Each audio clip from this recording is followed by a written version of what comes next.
चलिए, इससे पहले के क्लास में हम आपको गुलाम वंश पढ़ाए थे, सुबह के क्लास में गुलाम वंश, ठीक है, गुलाम वंश पढ़ा दिए थे। गुलाम वंश कब से कब तक था?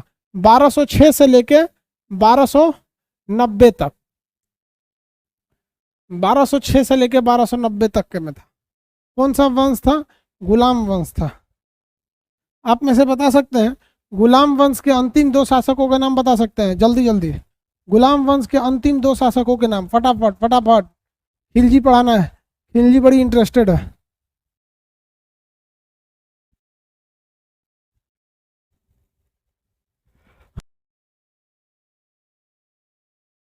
क्यूमर्स और कैकुबाद, सब सुरा लोल था सब। क्यूमर्स और कैकुबाद क्या था? सब लोल था सब। इसमें बहुत बेहतरीन शासक तो हुआ सब नहीं। एक बार हम जो क्वेश्चन पूछता है एक बार आपसे रिवाइज मार के पूछ देते हैं। गुलाम वंश को क्या कहा जाता है? गुलाम वंश इसलिए कहा जाता है क्योंकि इसके अधिकतर शासक किसी न किसी के गुलाम थे। जैसे मोहम्मद गोरी का गुलाम कुतुबुद्दीन ऐबक था, ऐबक का गुलाम इल्तुतमिश था, उसी तरह बलबन भी गुलाम था। आप में से कितने लोग बता सकते हैं बलबन किसका गुलाम था? बलबन किसका गुलाम था? बलबन का नाम उलुग खान भी बोला जाता है। बलबन ने चालीसा दल को समाप्त कर दिया, ईरानी पद्धति को चालू किया था, सजदा एवं पैबोस पद्धति, नौरोज त्योहार मनाना चालू किया था। बलबन किसका गुलाम था? नसीरुद्दीन शाह, ठीक है। बलबन ने ईरानी पद्धति को क्या किया था? चालू किया था। उसने पूरी तरह से, बलबन खुद एक गुलाम था, इसे मुश्किल से जगह मिला था चालीसा दल में, खुद राजा बना तो चालीसा दल को समाप्त कर दिया था। लाल वस्त्र के कपड़े पहनकर न्याय मांगने की पद्धति किसने चालू किया था? गुलाम वंश में लाल वस्त्र पहन किया था सबसे पहले। रजिया सुल्तान ने वस्त्र पहना था लाल और न्याय मांगा था, लेकिन इस पद्धति को सबसे पहले किसने चालू किया? वेरी गुड, इल्तुतमिश ने चालू किया था। इल्तुतमिश को वास्तविक संस्थापक कहा जाता है क्योंकि ईरान के पास जो खलीफा रहते थे उनसे इसने डिग्री लाया था, जिस डिग्री को हम खिलात कहते हैं। ये भारत में सिक्का सबसे पहले चालू कराया था जीतल तथा टाका। मकबरा निर्माण की पद्धति चालू कराया था इसने। भारत की जो पहली मस्जिद बनाई गई थी कुब्बतुल इस्लाम मस्जिद जो थी, वो मस्जिद किसने बनवाया था? बताइए, कुब्बतुल इस्लाम मस्जिद किसने बनवाया था? वेरी गुड, कुब्बतुल इस्लाम मस्जिद बनाया था कुतुबुद्दीन ऐबक। कुब्बतुल इस्लाम मस्जिद के आगे गेट नहीं था, मेन गेट, द्वार नहीं था। उस द्वार का नाम था अलाई द्वार, अलाई दरबार या अलाई द्वार। इसको अलाउद्दीन खिलजी ने बनवाया था। 2.5 दिन का झोपड़ा कहाँ है? 2.5 दिन का झोपड़ा कहाँ है? 2.5 दिन का झोपड़ा वो एक विद्यालय था और उस वक्त संस्कृत पढ़ाया जाता था। उस वक्त 1200 ईस्वी में साइंस, ज्योग्राफी, पॉलिटी सब नहीं होता था, तो में केमिस्ट्री, बायोलॉजी नहीं था, ये शास्त्रे वगैरह पढ़ाया जाता था। हरिकेली नामक पुस्तक की उस पर लिखी भी हुई है, संरचना भी अजमेर में है, 2.5 दिन का झोपड़ा। अब आगे बताइए। कुतुबुद्दीन ऐबक के समय राजधानी जो थी लाहौर थी। कुतुबुद्दीन ऐबक के समय दिल्ली सल्तनत की राजधानी लाहौर थी और लाहौर में ही इसको घोड़ा खान दिया था, गिर गया था, पोलो खेलते मर गया, उसका मकबरा वहीं था। राजधानी लाहौर से दिल्ली किसने लाया? राजधानी लाहौर से दिल्ली किसने लाया? दिल्ली सल्तनत की राजधानी लाहौर से दिल्ली किसने लाया?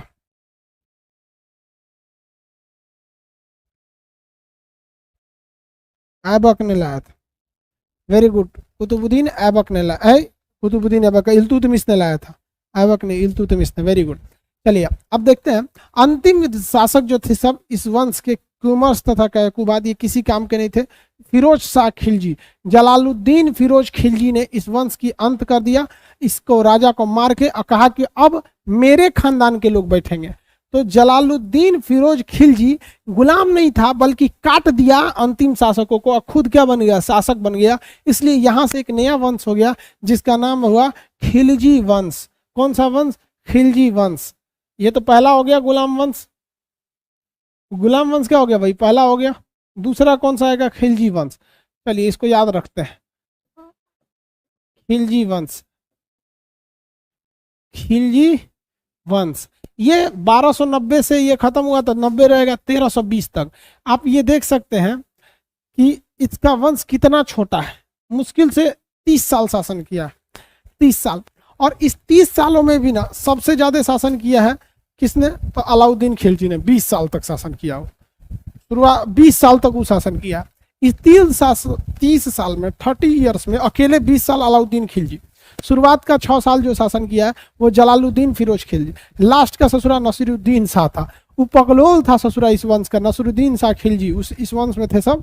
आगे कुतुबुद्दीन मुबारक खिलजी, नसरुद्दीन शाह नहीं, कुतुबुद्दीन फिरोज खिलजी, ये खिलजी वंश में थे सब। पगला शासक था। अभी उधर चलेंगे तो पता चले उघारे घूमता था वो देखिए इस वंश का ये वंश ज्यादा दिन तक नहीं चला था।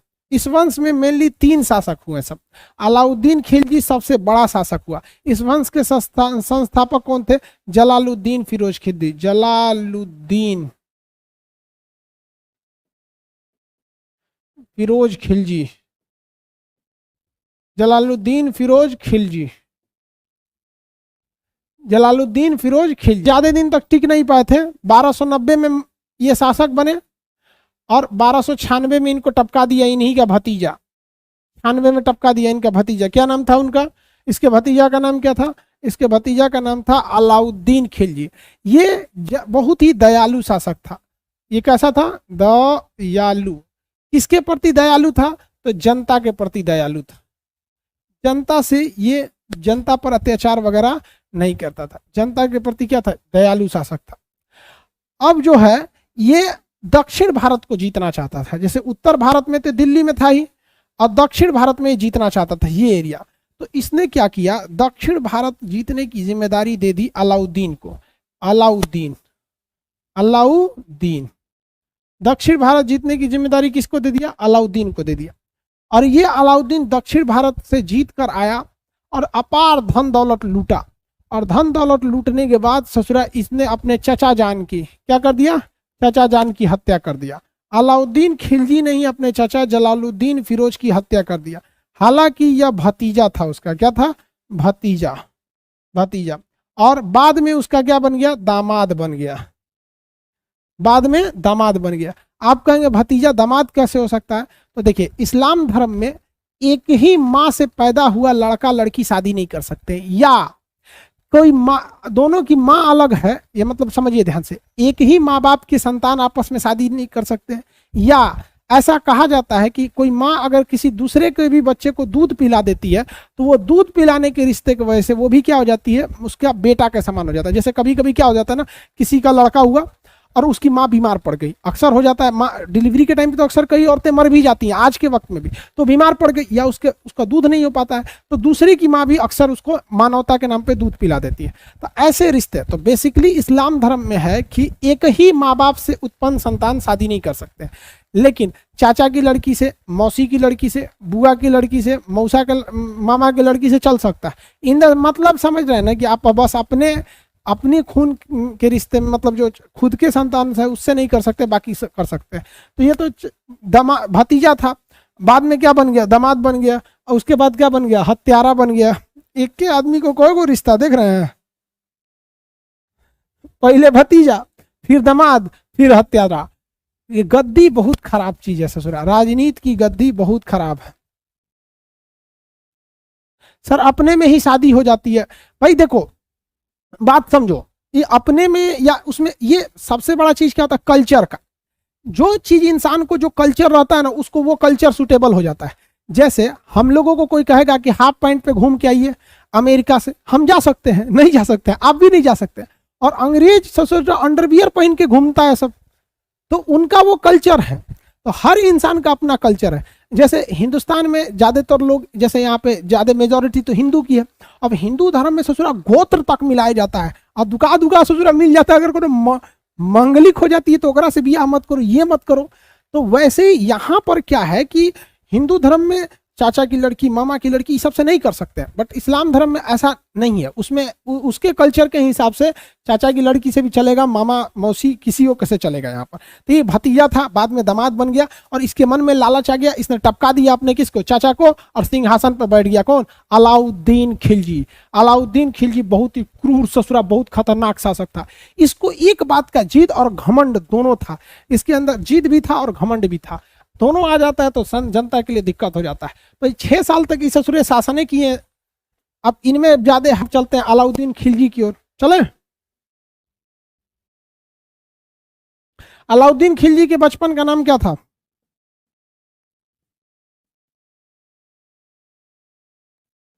अलाउद्दीन खिलजी के बचपन का नाम अली गुरसप।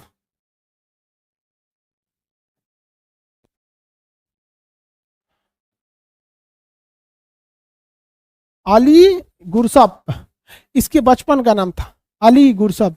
इसने अपने पहला अभियान इसने कहां से शुरुआत किया? दक्षिण भारत से किया। कहां से शुरू किया? दक्षिण भारत से किया।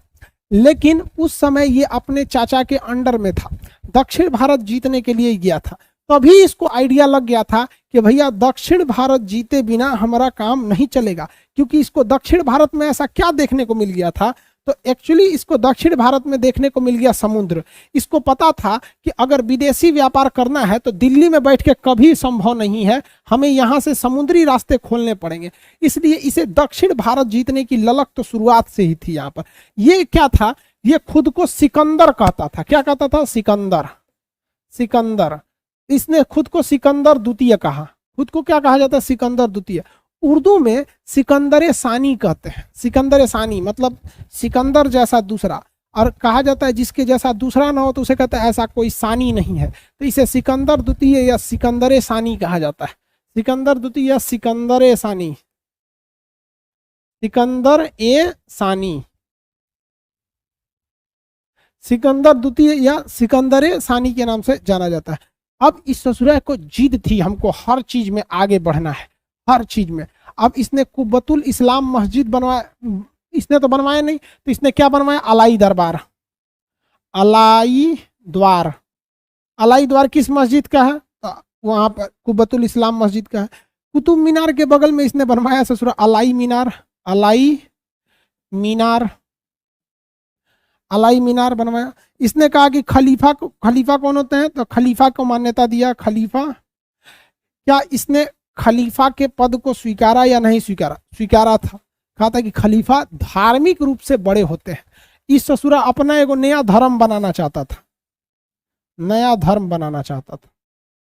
इसने ये क्या चाहता था? अपना धर्म बनाना। कहता एक दूसरा धर्म रहेगा ससुरा, यहाँ पे कौन धर्म है? मत करो, हो मत करो। तो जानते हैं राजा महाराजा ससुरा समझ जाता है। अकबर को नहीं देखे दीने इलाही चालू किया, फेल हो गया। तो अलाई इसने नया धर्म बनाना चाहता था। इसने कहा कि देख भैया, इस्लाम का जो नियम कानून थोप देता है ना तुम हमारे ऊपर कि हाई नहीं कर सकते हो, हाउ नहीं कर सकते हो, देखते हो ना कि बड़ी से एक और को टीवी पे चिल्लाएगा सर, देखोगे हमरों को लेके चिल्ला रहा था सर, हाई मत कीजिए, हाउ मत कीजिए। ऐ ससुर तू नहीं, तुम अपने जगह रहो, हम अपने जगह, ठीक है। तो अलाउद्दीन खिलजी ने भी कहा ना कि ससुरा तुम हमारे ऊपर इस्लाम धर्म का मत थोपो। तो इसने इस्लामिक धार्मिक परंपराओं से खुद को मुक्त कर लिया, घोषणा कर दिया कि हमारे पे ये सब लागू नहीं होता है। और रियल में भी देखोगे ना तो एक राजा या एक रिप्रेजेंटेटिव या एक नेता अगर इसको धर्म से बांध देंगे तो फिर ये तो सबको लोग के लिए हो नहीं सकता है। अब भाई जिसको केवल धर्म जानता है उसको समाज उमाज से तो कुछ खास मतलब है नहीं। तो इसने खुद को क्या किया? धर्म से मुक्त कर लिया। इसने धर्म से क्या कर लिया? मुक्त कर दिया। धार्मिक नियम से खुद को क्या कर लिया? मुक्त कर लिया। कहा कि हमारे ऊपर धार्मिक नियम लागू नहीं होंगे। क्वेश्चन आएगा कि खुद को धार्मिक नियमों से मुक्त करने वाला पहला शासक कौन था? अलाउद्दीन खिलजी। नया धर्म बनाने की कोशिश किसने किया? अलाउद्दीन खिलजी। आगे बढ़े।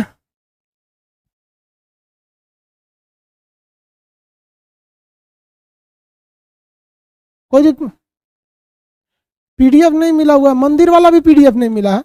अरे मंदिर वाला पीडीएफ मिल गया है बाबू, डाल चुके हैं हम, मंदिर वाला पीडीएफ डाल चुके हैं। यहां देखिए भैया, इसने अलाउद्दीन, यहाँ याद करते चलिए, दोबारा आपके पास टाइम नहीं है याद करने के लिए। द्वितीय सिकंदर या सिकंदर सानी किसे कहते हैं? द्वितीय सिकंदर या सिकंदर सानी किसे कहते हैं? अब यहाँ देखो भाई, इसने ना सबसे पहले 4 घोषणा किया। राजा जब बना तो 4 घोषणा किया। क्या क्या घोषणा किया भैया? बड़ा बड़ा सब नियम कानून लगाया, 4-5 नियम। सबसे पहले कहा कि जितने भी दान भूमि है, जो भूमि किसमें दी गई है? दान में दी गई है, सबको खालसा भूमि में कर दिया जाएगा। खालसा मतलब सरकारी भूमि में बदल दिया जाएगा। खालसा मतलब सरकारी भूमि।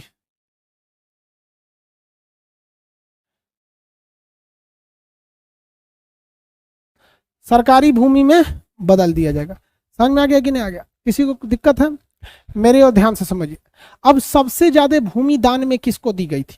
तो गुलाम वंश के वक्त में, ध्यान से समझिए, गुलाम वंश के वक्त में इक्ता व्यवस्था के तहत बहुते जमीन दान में दी गई थी। सैलरी के बदले ससुरा ले लिया, उसको क्या कर लिया? ले लिया। नगद वेतन देना चालू किया था। कहा था ससुरा तो नहीं, ये सब कुछ नहीं, जमीन उमीन कुछ नहीं, नगद वेतन चालू किया था इसने।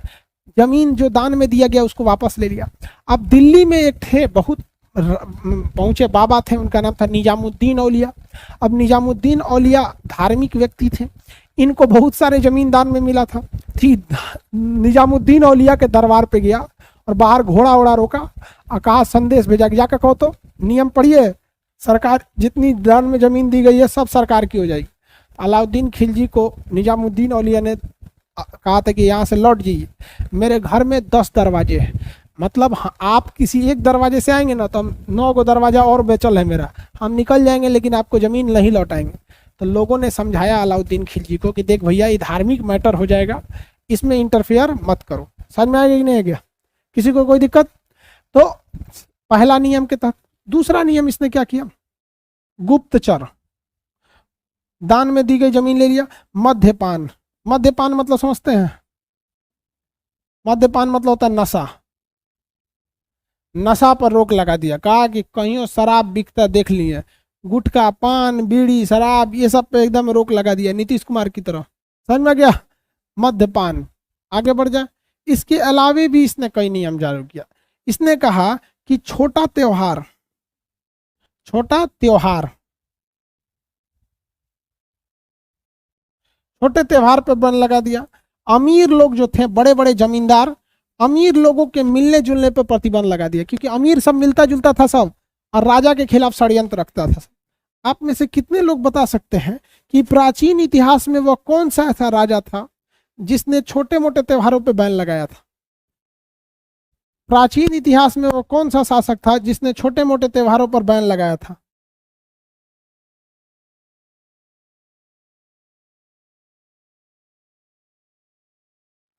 अरे यार इतना चीख चीख के पढ़ाए थे, भुला जाएगा सब। सोचा तो दांते काट लेंगे हम। Ashok, very good Ashok. इसके बाद इसने एक और नियम लगाया, गुप्तचर। गुप्तचर, गुप्तचर मतलब जासूस।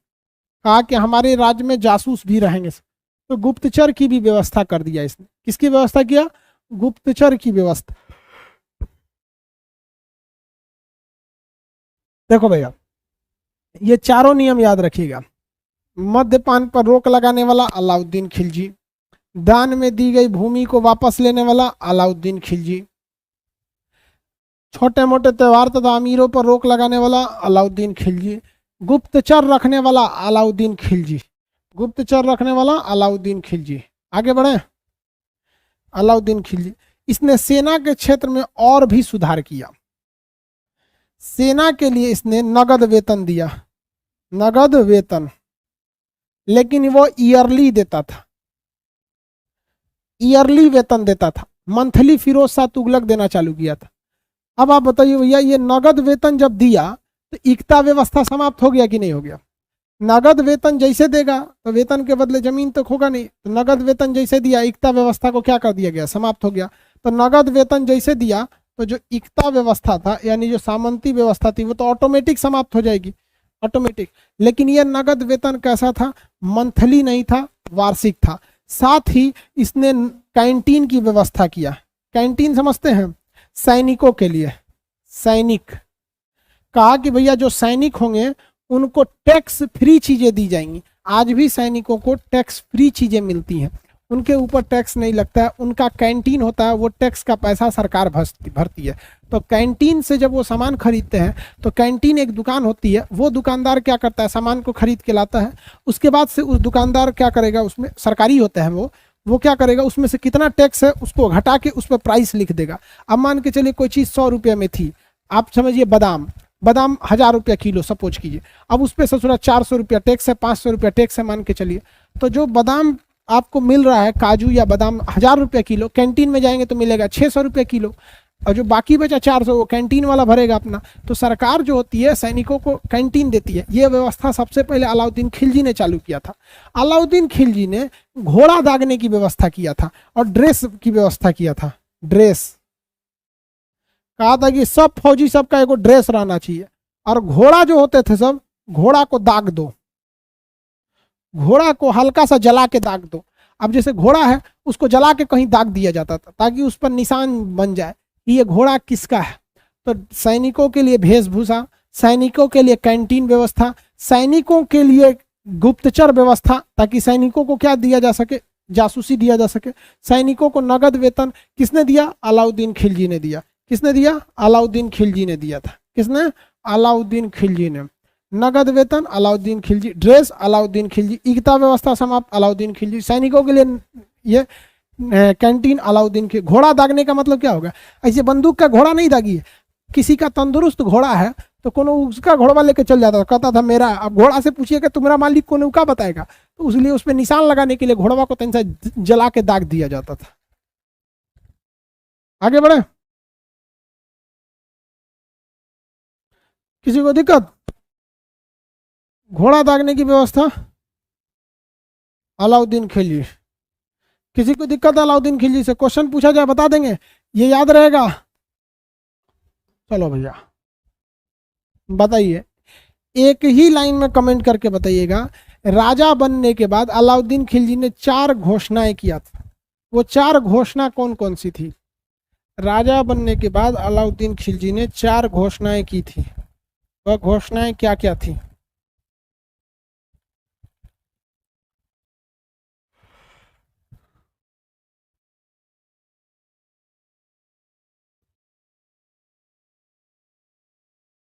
अरे घोड़ा दागने वाला घोषणा में थोड़ी था, वो तो सैनिक सुधार में था।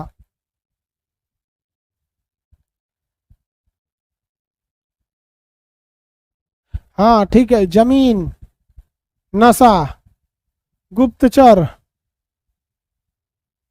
और एक ठो जमीन के लिए हो गया खालसा, मद्यपान पे बैन लगाया था, गुप्तचर, और क्या था, छोटे मोटे त्योहारों पर बैन लगा दिया था। वेरी गुड वेरी गुड, छोटे मोटे त्योहारों पर बैन लगा, कहा था कि इस दान में दी गई जमीन को खालसा जमीन में बदली जाएगी। इसमें बदली जाएगी, खालसा जमीन में। इस खालसा जमीन को लेने के लिए किस धार्मिक व्यक्ति के पास पहुंच गया, अलाउद्दीन खिलजी पहुंचा था निजामुद्दीन औलिया के पास, लेकिन उन्होंने उसे लौटा दिया। वो भी ज़्यादा इंटरफेयर नहीं किया कि इससे धार्मिक मैटर है, जाएंगे तो फंस जाएंगे, दिक्कत हो जाएगा। हो गया,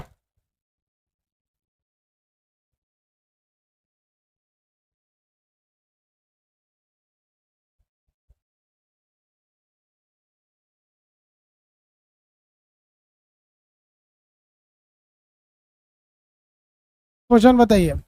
एकता व्यवस्था समाप्त करके नगद वेतन देना चालू किया था अलाउद्दीन खिलजी, मंथली था या ईयरली था, मंथली था या ईयरली था।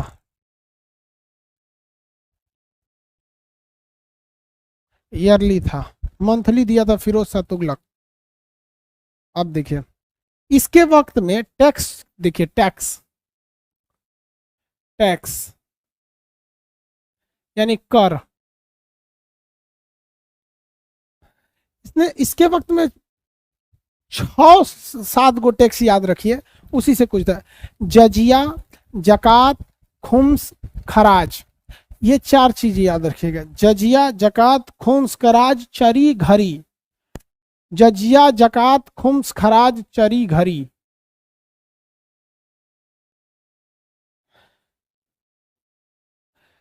जजिया क्या था, जजिया,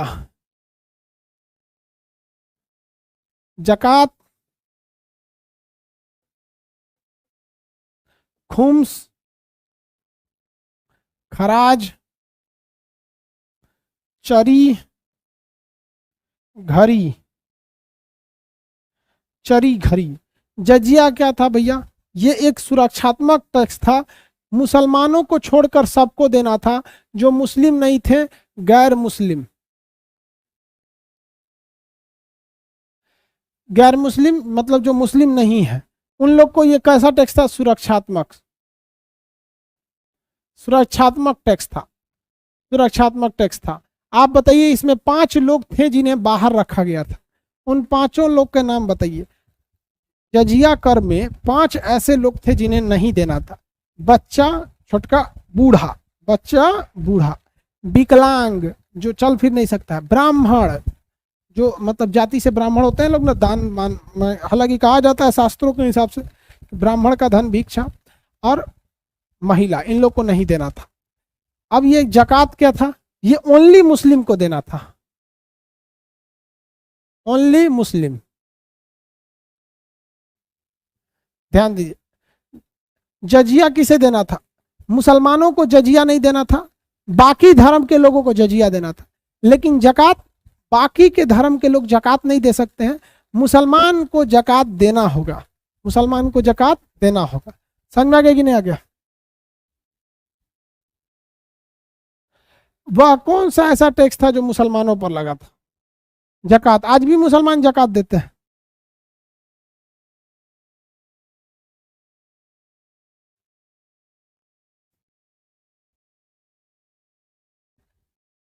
खराज मुस्लिम का भूमि कर, भूमि कर ये भी मुस्लिम पर ही था। खुम्स सैनिकों पर था। जकात आज भी मुस्लिम देते हैं। सर जकात मतलब समझिए, जकात के कहाँ दिया जाता है? जैसे मुस्लिम लोग जितना कमा रहे हैं उसका कुछ परसेंट, 2-2.5% किसी स्वेच्छा से, कोई जबरदस्ती नहीं, मन है तो दो नहीं तो मत दो। अक्सर मुसलमान लोग जकात देने का काम रमजान में करते हैं। 1 महीना दे देंगे, 11 महीना टेंशन फ्री रहेंगे। मतलब हालांकि देना तो चाहिए हर महीने, बहुत से लोग देते भी होंगे, सब लोग का तो किसी को अता पता नहीं, लेकिन ज़्यादातर लोग रमजान के वक्त में देते हैं जकात। मतलब इससे गरीबों का कल्याण हो सके। आज के वक्त में, आज के वक्त में कोई अलाउद्दीन खिलजी थोड़ी जकात देगा। ये लोग मस्जिद मदरसा वगैरह में दे देते हैं, वहाँ जाके बच्चों को पढ़ाया जा सके, या फिर मस्जिद में डेंटिंग पेंटिंग का काम किया जा सके, तो जकात वगैरह था। समझ में आ गया कि नहीं आ गया? तो ये जकात था। ये 4 टैक्स याद रखेंगे, जजिया, जकात, खुम्स। खुम्स ये तो समझ गए जकात। खुम्स क्या था? सैनिक जो थे सब, जब युद्ध होता था तो कोनो मोहल्ला में घुस जाएंगे सब, सामान वामान लूट के लेके चल आएंगे सब, तो लूटे हुए सामान में से राजा को कुछ देना था टैक्स के रूप में, जिसे हम कहते थे खुम्स। खराज क्या था? मुसलमान लोगों के ऊपर भूमि टैक्स थोड़ा कम था तो उनको क्या था? खराज लगता था। चरी क्या था? जानवर पर, जानवर, जानवर अगर आप जानवर रखें तो कुछ पैसा लगता था रूप में चरने के लिए। घरी मकान टैक्स था, मकान टैक्स। मकान, आज भी मकान टैक्स लगता है, साल में एक बार लगता है, 200-250 रुपया, 400, 500, 1000, 10,000, 20,000, लाख में लगता है, जिस एरिया में जितना बड़ा मकान है। गांव में रहेगा तो छोटा मोटा लगेगा, बड़े शहर में रहेगा तो ज़्यादा लगेगा, दिल्ली मुंबई में रहेगा तो हुमच के लगेगा मकान टैक्स। तो ये सब टैक्स लगता है। समझ में आ गया? जजिया, जकात, खुम्स, खराज, चरी, घरी। चरी जानवर के चराने पर, घरी घर रखने पर। इनके समय जो कृषि टैक्स था वो 50% कर दिया गया था। कृषि पर जो टैक्स था, कृषि टैक्स, वो कितना कर दिया गया? 50%। यानी 1 कुंटल अनाज होगा तो राजा के साहब के पास कितना चल जाएगा? आधा कुंटल। 10 किलो उपजाइए, 50 किलो, 5 किलो राजा साहब को पहुंचा दिए। तो इसके वक्त में कृषि का टैक्स ज़्यादा बढ़ गया था, जो ठीक बात नहीं थी। किसके वक्त में? अलाउद्दीन खिलजी के वक्त में। अलाउद्दीन खिलजी के ये सुधारों को देख लिए। अब अलाउद्दीन खिलजी के कुछ विभाग देखते हैं, कौन कौन से विभाग थे। तो दीवाने अर्ज इसका सबसे महत्वपूर्ण विभाग था, ससुरा सेना वाला विभाग था दीवाने अर्ज। और इसके पास 4 सबसे फेमस सेनापति थे। कौन कौन? नुसरत खान, और कौन सा? उलूग खान, और कौन सा? मलिक काफूर, और जाफर खान। जाफर खान तो मंगोल युद्ध में मारेगा, और सबसे खतरनाक साबित हुआ इसका मलिक काफूर। तो अब हम इसके सैन्य अभियान की ओर बढ़ते हैं। पहले ये पुरानी वाली चीजें आपके दिमाग में बैठी कि नहीं, ये बैठी कि नहीं, ये बताइए। अब हम आपसे सवाल पूछते हैं, बताइए। अलाउद्दीन खिलजी जो था उसने कौन सा मीनार बनवाया? अलाउद्दीन खिलजी ने कौन सा मीनार बनवाया?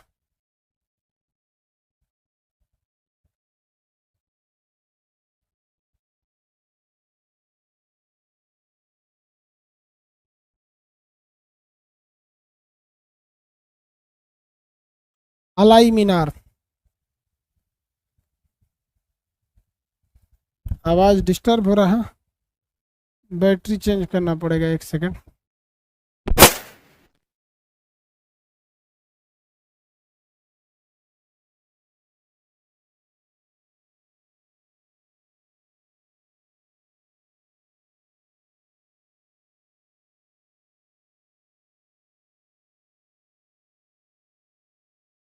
चलिए, अलाउद्दीन खिलजी के बारे में तो याद है, थोड़ा बहुत तो पता चल ही गया होगा। अब थोड़ा सा अलाउद्दीन खिलजी के बारे में आगे समझते हैं।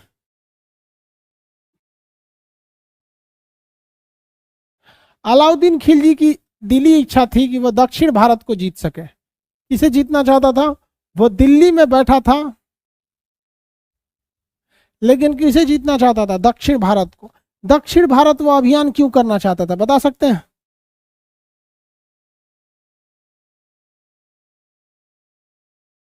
दक्षिण भारत वो क्यों जीतना चाहता था?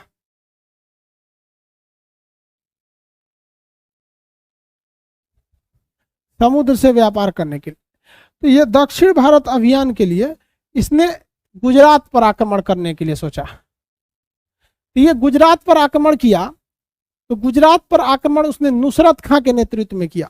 इसके 4 प्रमुख सेनापति थे। एक का नाम था नुसरत खान, उलुग खान। नुसरत खान, उलुग खान, जाफर खान और मलिक काफूर। नुसरत खां के नेतृत्व में इसने कहाँ हमला कर दिया? गुजरात में। और गुजरात के पास हमला किया इसने भरूच में। गुजरात के भरूच में जब आक्रमण किया तो ये एरिया को उसने जीत लिया। ये एरिया को उसने जीत लिया।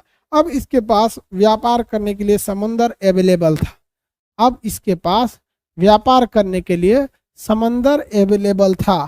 अब इस समंदर को जब अवेलेबल था तो यहीं भरूच के पास उसको 1000 दिनार में एक गुलाम मिला। 1000 दिनार में क्या मिला? गुलाम मिला। दिनार में क्या मिला? एक गुलाम।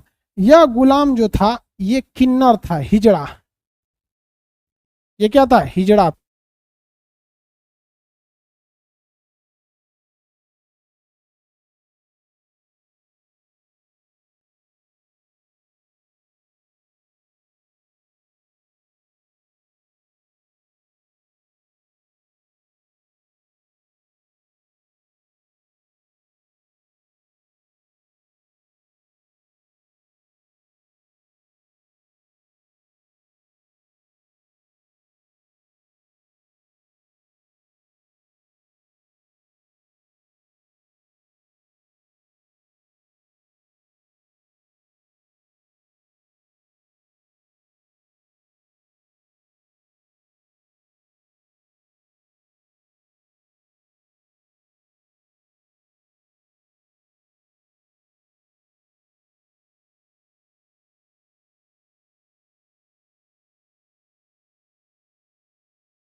अब आवाज जा रहा है? अब आवाज जा रहा होगा। गलती से बैटरिया खत्म हो गया था, बोल रहे थे। देखिए, अलाउद्दीन खिलजी के सेनापति में नुसरत खान और उलुग खान। और जब इसने गुजरात को जीता, खुद नहीं गया हमला करने के लिए, इसी नुसरत खां को भेजा था। यहाँ पे मिल गया मलिक काफूर। अब इसके पास 3 सेनापति हो गए। अब अलाउद्दीन खिलजी के 3 तरह से दुश्मन हो गए। समझिए कैसे, कितने तरह से दुश्मन हो गए? 3 तरह से। पहला दुश्मन हो गया कि इसे दक्षिण भारत जीतने की ललक थी। तो ऐसा तो नहीं है कि कोई अपना साम्राज्य थाली में सजा के दे देगा। तो उसके लिए एक शत्रु खड़े हो गए दक्षिण भारत से। दूसरा, गुजरात जाने के लिए आपको राजस्थान होके जाना पड़ेगा। और राजस्थान के राजपूत शासक इसकी अधीनता स्वीकार नहीं करते थे, चाहे वो मेवाड़ हो, चित्तौड़गढ़ हो, आमेर, ये सब का एरिया हो। तो ये एक दूसरा इसके लिए दिक्कत हो गया। ये कौन सा? राजस्थान। अब इसके बाद इधर से मंगोल आक्रमण होने लगा। कौन होने लगा? मंगोल आक्रमण। एक ही साथ अलाउद्दीन खिलजी 3-3 मोर्चों पर घिर गया। राजस्थान में उसके लिए दिक्कत बन गए राजपूत शासक। अगर राजस्थान के राजपूत शासकों को कंट्रोल न किया गया रहता तो इसका गुजरात अभियान अटक जाता। गुजरात कैसे जाता? और अगर दक्षिण भारत के राजाओं को प्रबलता से नहीं किया जाता तो फिर ये दक्षिण भारत नहीं जीत पाता। उधर से मंगोल आए रहे थे। मंगोलों को लड़ने के लिए सबसे ज्यादा टॉर्चर हुआ अलाउद्दीन खिलजी। सर्वाधिक आक्रमण किया गया इसके पास, 27 बार किए थे। सब छोटे बड़े मिला के आक्रमण हुए। यह मंगोलों के आक्रमण से त्रस्त हो गया था। इसने अपने सेनापति को भेजा जाफर खान को। किसे भेजा? जफर खान। जफर खान किसे भेजा था? जफर खान को। अलाउद्दीन खिलजी ने मंगोलों से आक्रमण करने के लिए जफर खान को भेजा। जफर खान ने मंगोल आक्रमण को बहुत हद तक काउंटर भी किया, लेकिन इस युद्ध में जफर खान मारा गया। ये क्वेश्चन 10वीं बार पूछ चुका है। अलाउद्दीन खिलजी का वह सेनापति जो मंगोलों से आक्रमण करते वक्त हार गया, मारा गया। कौन? जफर खान। अरे भाई, ये ससुरा अलाउद्दीन खिलजी को समझ में आ रहा है। जफर खान रखा है, उलुग खान रखा है, नुसरत खान रखा है।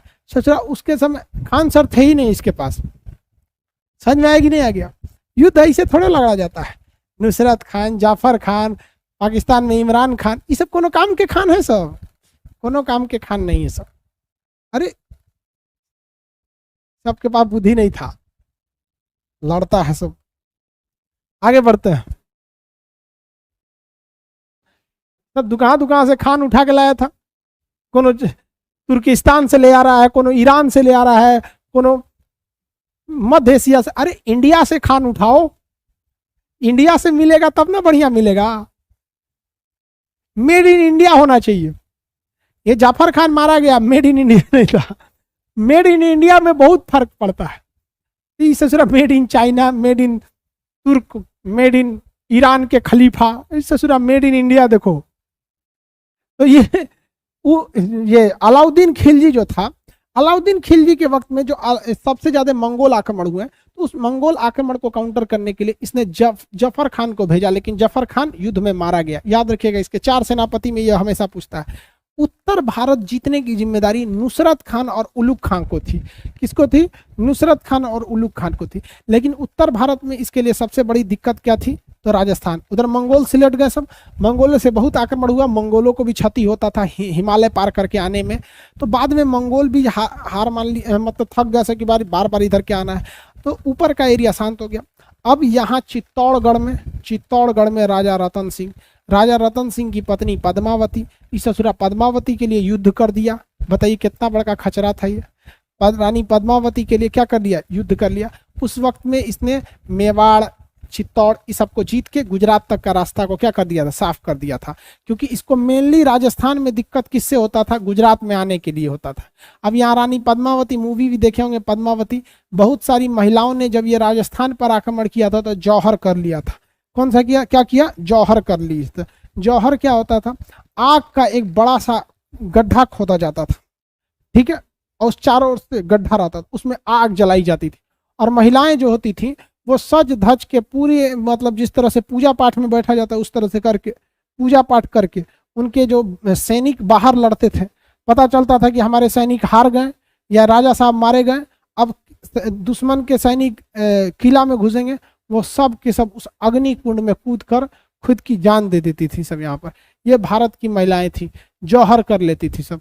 तो उस वक्त राजस्थान की बहुत सारी महिलाओं ने जौहर किया अलाउद्दीन खिलजी की वजह से। तो अलाउद्दीन खिलजी ऊपर में नुसरत खां के, जफर खां के मदद से मंगोल आक्रमण को तो शांत किया, लेकिन जफर खान मारा गया। इसमें मलिक काफूर, नुसरत खां सबकी मदद से चित्तौड़ और मेवाड़ वगैरह जीत लिया और गुजरात तक का एरिया ले लिया। अब ये इसकी नजर किधर थी? दक्षिण भारत की ओर। दक्षिण भारत की जिम्मेदारी किसे दी गई थी, बता सकते हैं? दक्षिण भारत विजय की जिम्मेदारी किसे दी गई थी?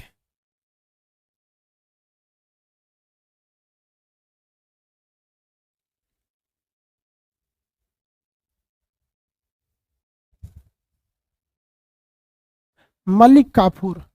आप में से बता सकते हैं मलिक काफूर दक्षिण भारत में किस राजा को पराजित किया? हम पढ़ा चुके हैं, ध्यान से रखें। दक्षिण भारत में मलिक काफूर ने किस राजा को पराजित किया? किंतु अलाउद्दीन खिलजी ने उस राजा की वीरता को देखते हुए उसे मारा नहीं, बल्कि उसे एक अलग जागीर दे दिया।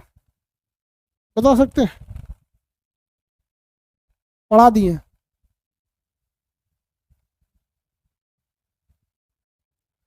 बताइए।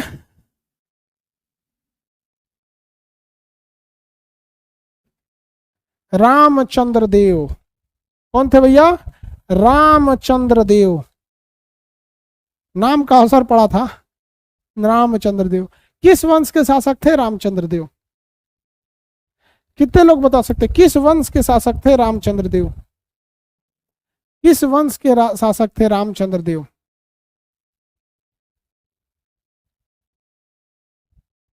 यादव, हाँ यादव वंश। चलिए याद तो है आप लोग को। अगला बताइए, अलाउद्दीन खिलजी का सेनापति दक्षिण भारत में किस राजा पर आक्रमण करने के लिए गया तो वह राजा खुद ही स्वाधीनता स्वीकार कर लिया और अपनी एक सोने की मूर्ति पर जंजीर लपेट दिया सोने की, जो संकेत देता था कि हम हार गए, और अलाउद्दीन खिलजी को भेंट करने के लिए मलिक काफूर के हाथ में कोहिनूर हीरा दिया था। वह कौन शासक था?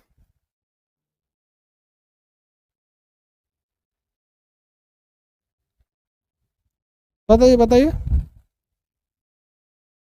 प्रताप रुद्रदेव, प्रताप रुद्रदेव कहाँ के शासक थे? प्रताप रुद्रदेव कहाँ के शासक थे? प्रताप रुद्रदेव कहाँ के शासक थे? ये पढ़ा चुके हम। अभी वो जगह आंध्र प्रदेश में, तेलंगाना में चल जाएगा तो आंध्र प्रदेश में नहीं। वारंगल, वारंगल के शासक। कहाँ के? वारंगल के शासक, वारंगल के शासक। एक और पढ़ा चुके हैं।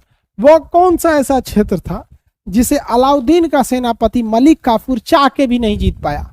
वह कौन सा ऐसा क्षेत्र था जिसे मलिक काफूर का सेनापति चाह कर भी नहीं जीत पाया? वह कौन सा ऐसा क्षेत्र था जिसका मलिक काफूर का सेनापति चाह कर भी नहीं जीत पाया? द्वार समुद्र, वेरी गुड। याद तो है नहीं आप लोग को? द्वार समुद्र किसे नहीं जीत पाया था? द्वार समुद्र को नहीं जीत पाया था, द्वार समुद्र को नहीं जीत पाया था।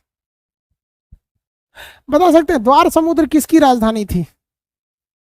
किस वंश की राजधानी थी द्वार समुद्र?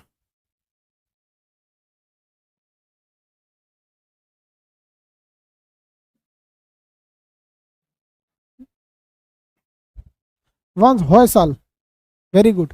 आप लोग को याद तो है। अब अलाउद्दीन खिलजी का जो सैन्य अभियान है, इसको थोड़ा सा डेट वाइज भी याद करना चाहिए। देखिए हिस्ट्री में क्या होता है ना, कि अगर आप पहले युद्ध को एक बार देख लीजिए कि कहाँ कहाँ युद्ध लड़ा गया है, एक बार दिमाग में आइडिया लग जाएगा ना, बस डेट याद करना, उसके बाद सिंपली है डेट को फिक्स कर दीजिएगा। लड़का गलती क्या करता है, डेट वो याद करेगा और कौन राजा ने युद्ध किया, कौन हारा कौन जीता, यो याद करेगा, पगला जाता है। आपको सिंपली है, आपको बस इतना याद रखना है कि अलाउद्दीन खिलजी दिल्ली में बैठा था, इसे चाहिए था गुजरात।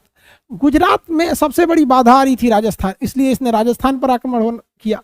दूसरा, इसके समय मंगोल आक्रमण हुआ था, जफर खान मारा गया था। तीसरा, इसकी खुद की महत्वाकांक्षा थी कि दक्षिण भारत से ही हम ज्यादा व्यापार कर सकते हैं, तो यहाँ पर एक आइडिया लग गया। अब उसके बाद डेट याद रखेंगे, कब किस वंश पे किया था, कौन सा सेनापति था, इस तरह से धीरे धीरे याद हो जाएगा। किसी को कोई दिक्कत? चलिए आज के लिए इतना ही, कल बता देंगे आगे का। नोटिफिकेशन बाबू देखिए,